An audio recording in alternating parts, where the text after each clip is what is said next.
And now, ladies and gentlemen, it's time for the Dragons and Demon Podcast with host Kevin Perry, the podcast about real motivation.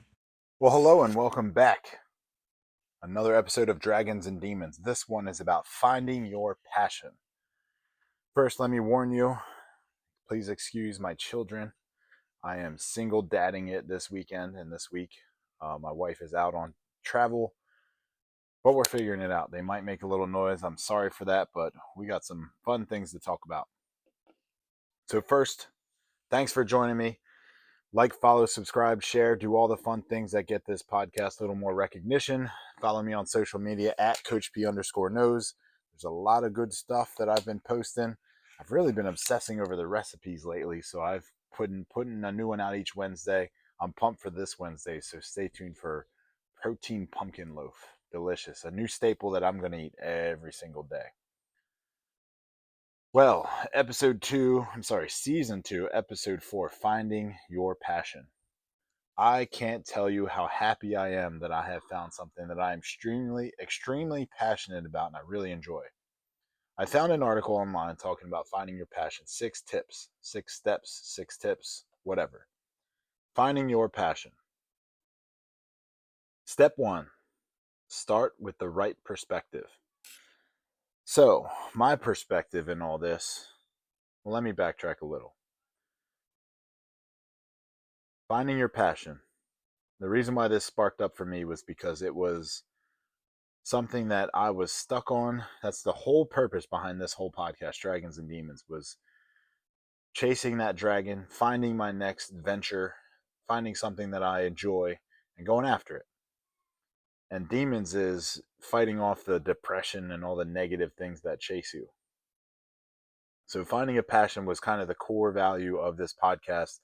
Finding my next venture after I stopped coaching football and I moved on and I found some better things to do while also maintaining a good balance between work, family, social, and all the other components in life. While maybe I didn't balance it quite as well as I had hoped, but I found some things that I'm passionate about. So I was looking for an article and I found this one, 6 Steps to Finding Your Passion. And I checked every single one. All 6 steps were spot on, exactly as the process went for me. Advice that I would give to anyone else, and I can kind of highlight things as we go. So, finding your passion. Step 1. Start with the right perspective. It's important to start with the right perspective because you don't want to go into it for the wrong reasons. If the reason you're going into it is because you think it'll make you a lot of money, or you think you can be successful at it, or you think you have an idea of enjoyment of the whatever it is, you got to be confident, you got to know. If going into it for one single reason and being money, or one reason and thinking you're going to be good at it, or one of those little reasons, it's not going to stick. You got to find multiple reasons. You got to find a true feeling of this is where I belong sort of thing. So that's how it kind of worked out for me. This coaching venture and bodybuilding has all kind of tied together, but I've always enjoyed coaching. I've always enjoyed mentoring. I've always enjoyed fitness. I've always enjoyed nutrition. So I've always enjoyed these pieces. So it wasn't a surprise to me that I came in with the right perspective. It wasn't about making money. I have a full-time job that I enjoy, that I love. I love going to work every single day. I would pour everything I have into it. Sometimes you just need a different outlet. I love my family. I love my wife. I love my kids. But again, I just need something a little extra just to kind of keep my energy going, keep my goals occupied, keep growing, and keep finding things that I can control and continue to benefit those goals. So I found it. I'm now doing some online coaching. I'm bodybuilding. I haven't picked the date. I haven't picked the show. I got some confidence hurdles to climb over before I can do that. But I'm progressing in every way that I want. I love the progression I'm seeing in the mirror. I love the progression I'm seeing in the food tracking app. I love the progression I'm seeing on the scale. So I'm just clicking right along. Moving on to step 2. Think about what you've already enjoyed. So I can tell you, I already have gone over this. I've already enjoyed bodybuilding. I already enjoyed lifting. I enjoy powerlifting. I enjoy coaching. I enjoy mentoring. I enjoy nutrition. I enjoy finding good recipes to tie into fitness. I enjoy working with other people. I enjoy progression. I enjoy helping people go towards their goals. I enjoy every component of this new venture, this new career, side job, side thing. I don't know, but I enjoy every part of it. And just doing like the little check-ins with clients and doing the intakes, it's been a breath of fresh air, and I've really enjoyed it. So I've already enjoyed every single one of these components individually. So why not put them all together? Step 3, explore ways to tie things you like together. Again, all in one. So when I left the coaching ranks, I left coaching behind. I was coaching high school kids in football. And that never really converted to, obviously converted with the job because working with high school kids, but it never really worked with, and some of the stuff I did in powerlifting and nutrition, like it all kind of was like, meh, it didn't really, wasn't super cohesive because it's hard to work with high school kids who know nothing beyond the bag of chips for lunch. It's hard to work on powerlifting when the kids see me bench press 500 pounds and they're like, I'll never get there, but he's good. Like it's such a distant goal for them. Even when you try and sit down with these kids and talk about their goals, and I've sat down with every single kid in my programs that when I was the coach, and we would set goals like, what was your old max in this lift, what was your old 40 time, what was your old playing statistics, what was your old GPA, and we'd set goals. But these kids are so nearsighted that they wouldn't be able to really chase those goals. And until they find like their passion, and you find someone who's like, I need to do this, it's really defeating that sometimes I found myself wanting their goals more than they wanted their goals. So again, all these little pieces are now together. So when I do an intake for someone and they tell me they want to lose X number of pounds by this date, they're motivated enough to reach out to someone else, share all this personal information, pay money, and it shows me that they're vested.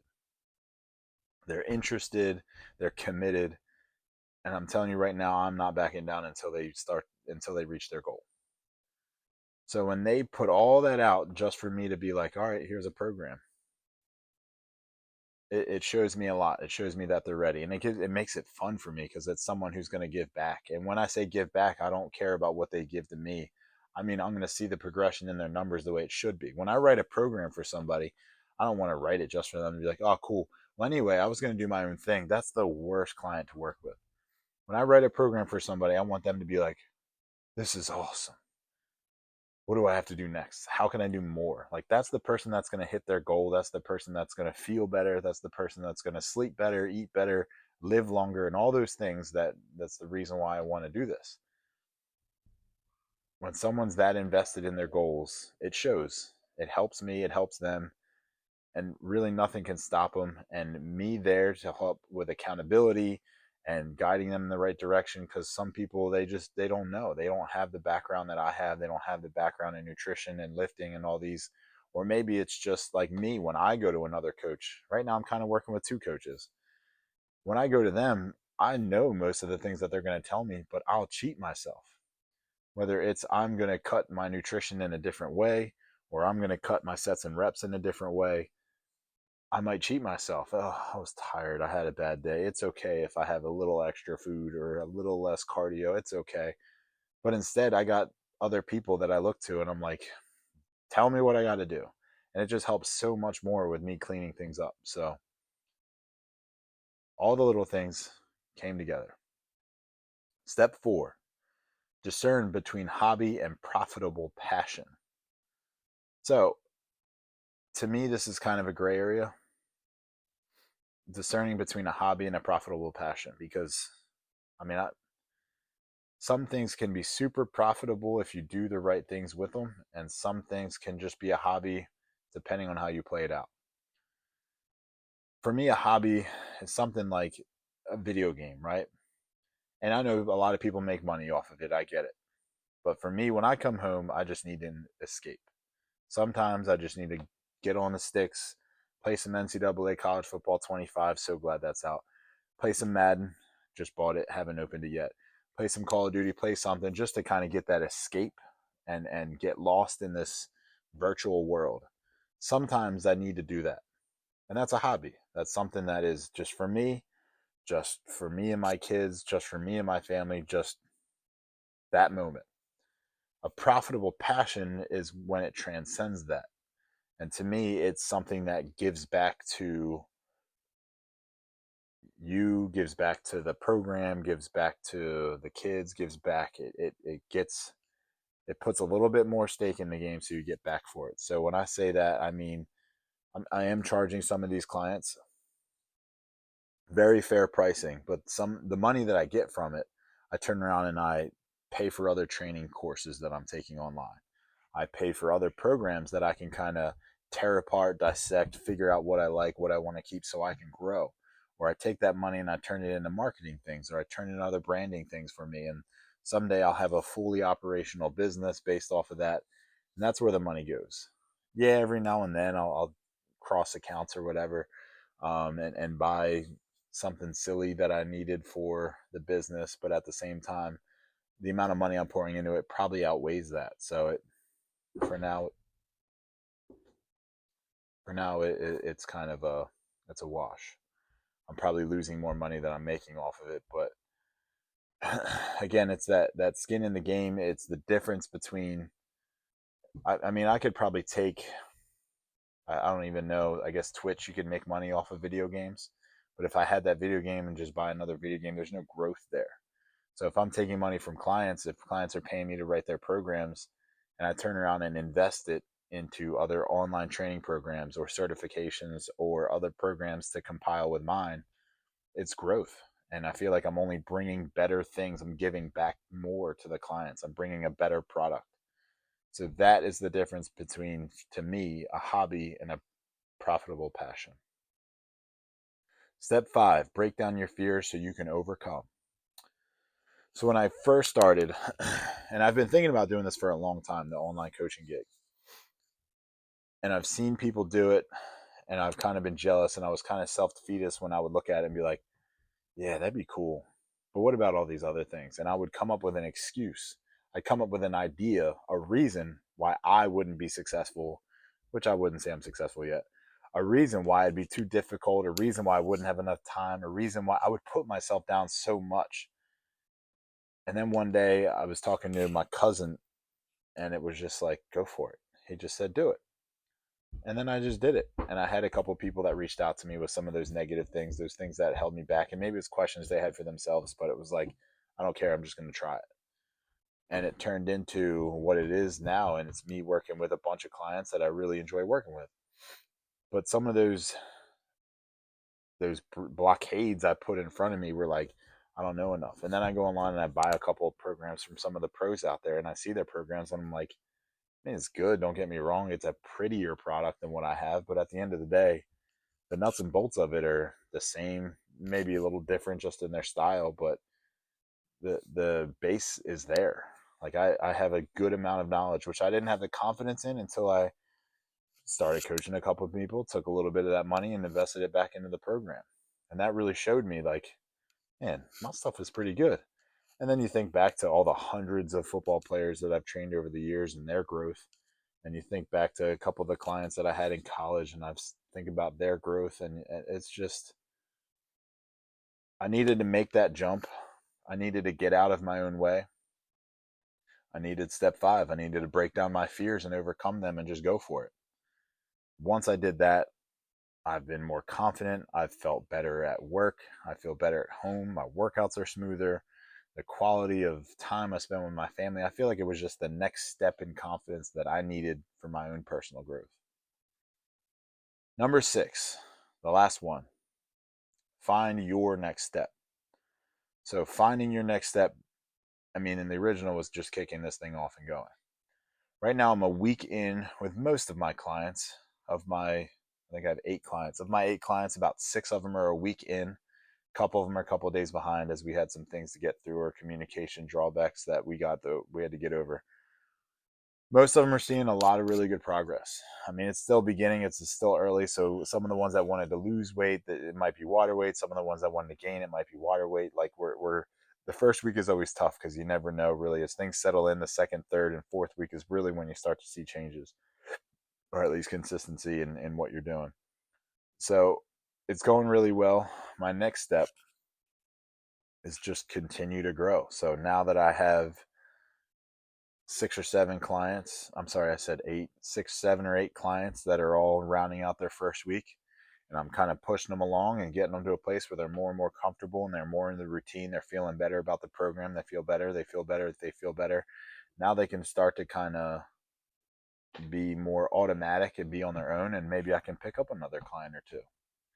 So that's my next step, is that continued growth of taking these clients and finding ways to balance out the clients that have been working through it and getting better, and adding a couple new. And again, I do all of this because I'm only one person. I love to see progression, but right now I'm in a kind of a slow cut. I mean, I got clients that are in a big game. I have one client now that's trying to gain. He's eating like 4,000, 4,500 calories a day. And he's a hard gainer. He's trying, but he can't gain. Got a bunch of other clients that are trying to lose weight at all different ages and genders and walks of life. I got a powerlifting client. I got a bodybuilding client. So it's just like all the little goals that I've always wanted to. Of course, I would love to blow up to 300 pounds and try for 600 and bench again. I would love to blow up and bulk in like a bodybuilding style where I gain as much mass as I can. I'd love to cut aggressively hard down as fast as I can. And I like where I'm at as far as this steady trend downward. But I can't do all of that at the same time. So I'm using some of the tools, some of the things that I've learned, some of the things that I've done, and also some of the things that I've researched. And I'm putting all that together and I'm using it for different clients in different ways. So that way I can trial and error, I can work through it, all while still getting them results they want, having those little victories along the way, and put stuff in my tool bag for myself for later, for when I do want to gain some size, when I do want to do a more aggressive, faster cut. So there we have it.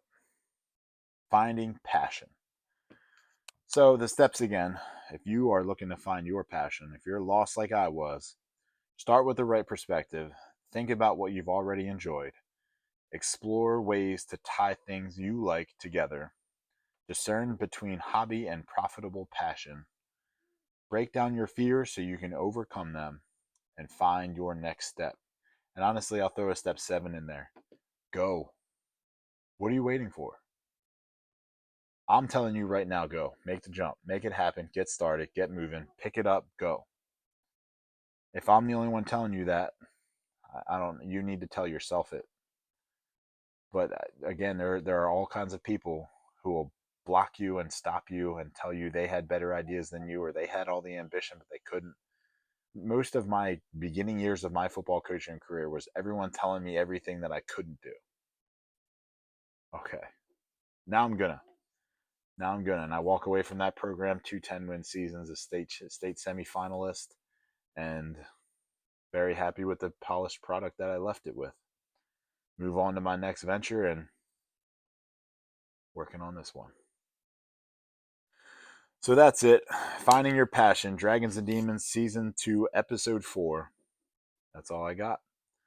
Follow me at Coach P_knows on all the social medias. My Instagram has been cleaned up a lot, and it's more of a bodybuilding account. So look for some changes there. My personal stuff's still on Facebook. My TikTok is still a load of fun. My algorithm's all choppy, but I enjoy it. Every Wednesday, I post a new healthy recipe on my YouTube page at Coach P_knows. Like, subscribe, follow this podcast. You know what? Do me a favor. Do me a favor. Share this episode. If this is what you needed to hear to start finding your passion, or start something you've always been dreaming of starting, share this episode. This is something I always wanted to start, so help me. I started January 1. I took a little break, but I started January 1. I've always wanted to do podcasting. I've always wanted to do media like this. Share it for me. I appreciate it. That's all I got for today. Come back, check us out next Tuesday morning. If you're just picking this up on the way to work or at work, have a great day. Have the best day ever. Have a strong day. I'm out.